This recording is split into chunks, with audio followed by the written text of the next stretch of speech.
We're live. We here.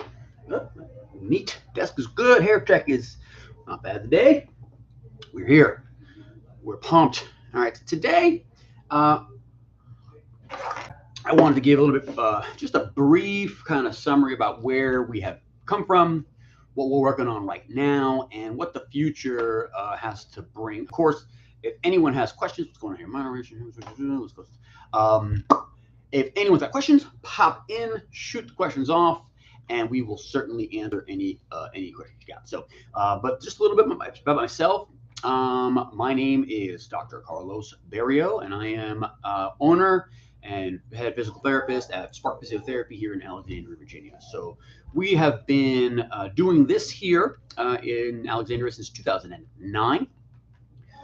Began a long time ago in a galaxy far away on Long Island, where I left for my undergrad education at College Park, Maryland. Go Terps! And really soon thereafter, found myself connecting with a lot of health and human performance. I actually went to school with the hopes to maybe just play some club baseball. I was not a terrific baseball player in my high school career, but I certainly had some skill, and I wanted to experience some of that.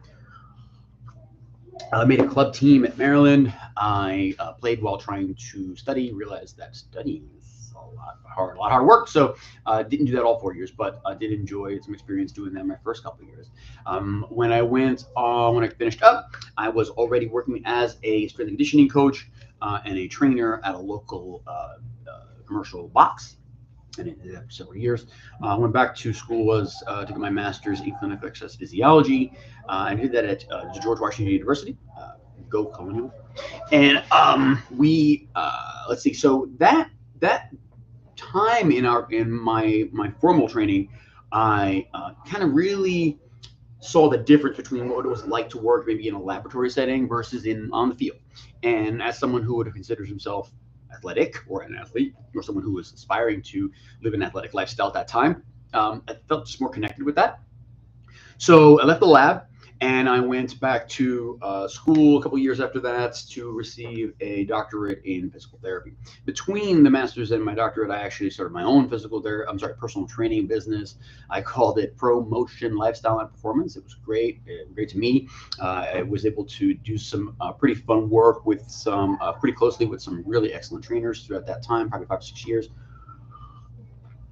And then, started to see patients and clients at that point. That's the differentiator I use, at least till then, where they would come in and, have people who I see for, a couple of months, a couple of years, who were just looking to look better naked, be more strong, be more flexible, play tennis a little better, play golf a little better. And so I had an easy time looking at movement from a athlete perspective and a coach perspective. And so during that time, developed a lot of that skill. But people will come in, as everyone ages and everyone tries hard, and you find that line, that edge of performance and capability and like catastrophic failure of stuff, and they get hurt. Their knees hurt, their back hurt, they had neck pain, and I didn't have a lot. I wasn't equipped to handle those questions, but that was okay. I was still going to do my best to get some results, get some good outcomes for these folks. And actually, using movement, I was able to get a lot of folks out of some pain, but still found that I was limited in a little bit. So here we are now. We went to PT school. I worked full time through my physical therapy education to support my family and all that. My wife was also in school and finishing up her psychology doctorate, so she was really busy. And so we were just supporting each other through that time. And when I got out, I kind of knew that I wanted to do the physical therapy thing a little differently. I knew I wanted to inject more personal service, more customer service, more education, more hand-holding, and more just excitement and fun around that process than was apparently available. In your physical therapy education, you certainly have to go through lots of on-site time, and you start to realize, well, there are ways to practice PT. There's a lot. This clinic where I'm learning is very high volume and look at a lot of people. But man, they're just churning out folks.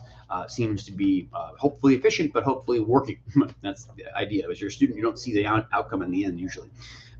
You see other clinics, you see other settings, and you kind of see a trend And I didn't like the trend. I didn't like how it looked, that people were not super cared for on that process. So I knew I was going to do it differently. I did work in a mill to begin my career for about 18 months. I worked early in the day at my clinic, which was called Spark Physiotherapy at that time.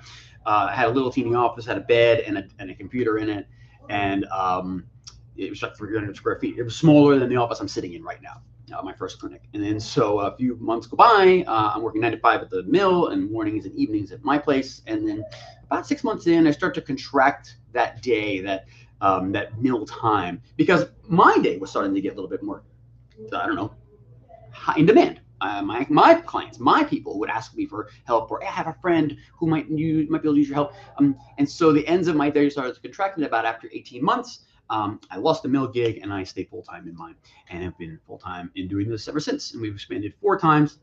We're actually looking to expand again. And so we are right now what I would consider a showcase facility for the next gen PT. Next gen PT meaning what happens when you take people who understand rehab medicine, pain medicine, healing, fear mitigation, the pain process, and those same people also understand the athlete. They also understand the motivated mover. You don't have to be a professional athlete of any kind to still want to use your back in the way your back is equipped to be used. If you want to garden, like I said, if you want to cook, that's great. You still need muscle to do that. No one has ever done those things by telepathy.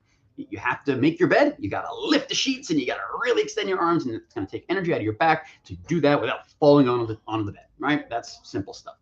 And so when you have that combination, we think 1 and 1 is 3 here. We think that performance and that physio side of what we do makes physiotherapy, what we have called Spark Physiotherapy, very special. And so that brings me to kind of what we're sort of building. We've been doing this for almost 15 years now. Time really flies. And we've been in about 4,000 square feet for about 6 years, and have developed the performance side of what we do to the level of all the physio work we've ever done, to include small group programming, to include programming that is fully about bulletproofing the motivated mover's body, whether you're a golfer, again, a gardener, an older cyclist who wants to make sure that they can get on and off the bike. We have all kinds of programs for that, so that we can push people to move their own needle, to understand what that feeling is like. So the plan is to build something called the Spark Fieldhouse. The Spark Fieldhouse will house Spark Performance and Spark Physiotherapy. Every client, every patient who's ever come to Spark Physio will get the same attention to detail, attention from a professional. But this is going to allow us to open our doors to a wider variety of folks, and stratify some of the work, so that if we have a group of tennis players, cyclists, golfers, that we can work with them together on common goals, common issues that plague those folks, so we can bulletproof them for that. So that's coming. Stay tuned for the Spark Fieldhouse. We are super, super excited about it. But again, I just think it's going to be the final step in our mission to really showcase what Next Gen PT is. That it's not something that can only be done here. I promise you, there are other places that do it right now. They may not do it as big. They may not have been doing it as long, and that's okay. But when you go and you find, or you're looking for a professional to help you, and you're looking for a place to be helped in, go in, see the place, ask the questions. How much time will I be spending with everyone? How much time will I be with my therapist? How much time am I spending with somebody who's not a therapist? Do we have exercise equipment here? How are we going to get me able to climb a ladder again, or to rotate my shoulders such that I can throw a baseball again? These are the questions you should ask, and if they're not answered eloquently, specifically, you're not at a place that delivers Next Gen PT. So I'm going to wrap this one up. We got Jeff is in here, buddy. Yes. And I don't know who this other person is watching. I really wish if someone could tell me how to get rid of this, because I get nervous when I see a lot of people on here. And I never get nervous talking to people, but this internet thing is kind of crazy. Anyway, so if you're the other person, say hi so I can know who we're talking to. Anyways, thank you very much, guys. Cheers. We'll have a freaking awesome day. My mom bought me this. Thank you, Mommy. I miss her. All right, guys. Love you. Thank you very much. Tomorrow we're going to talk about getting better when you don't want to get better. Have a good one.